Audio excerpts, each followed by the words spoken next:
నువ్వు ఏం చెప్తావో ఏం చేయదు. ఓకే, అప్పుడు వికారాబాద్ జిల్లా కొడంగల్ నియోజకవర్గం దౌలతాబాద్ మండలంలో రైతులకు పంపిణీ చేయాల్సిన వేరుశనగ విత్తనాలను కాంగ్రెస్ నాయకులు అక్రమంగా అమ్ముకున్నారని బీఆర్ఎస్ నేతలు ఆరోపించారు. మీడియా సమావేశంలో మాజీ జెడ్పీటీసీ కోట్ల మైపాల్ మాట్లాడుతూ రైతులకు న్యాయం జరిగే వరకు బాధ్యులపై చర్యలు తీసుకునే వరకు బీఆర్ఎస్ పోరాటం కొనసాగుతుందని హెచ్చరించారు. ఈ కార్యక్రమంలో బీఆర్ఎస్ నాయకులు పాల్గొన్నారు.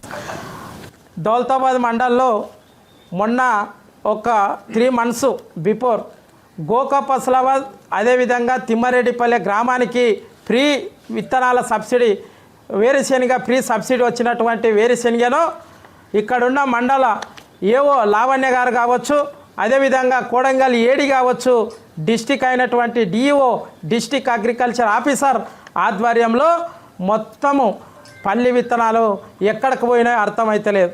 మరి మా బీఆర్ఎస్ పార్టీ తరపున మేము వాళ్ళని ఒకటే అడుగుతున్నాం. మరి కడా వెంకటరెడ్డి సార్ గారికి ఒక్కటే హెచ్చరిస్తున్నాం.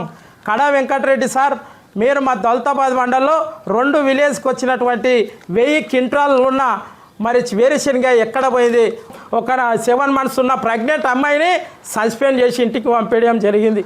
అది ఖచ్చితంగా మా దృష్టికి వచ్చినప్పుడు మేము ఎవరిని అఫీషియల్గా అధికారిని కానీ అందరిని అడగడం జరిగింది. ఆ రోజు ఏమి వివరించిందంటే వాళ్ళు తప్పకుండా మేము అందరికి రైతులకు మేము మండలం లోపల అన్ని గ్రామాలకు మేము ఏది పంపిణీ చేస్తున్నాము.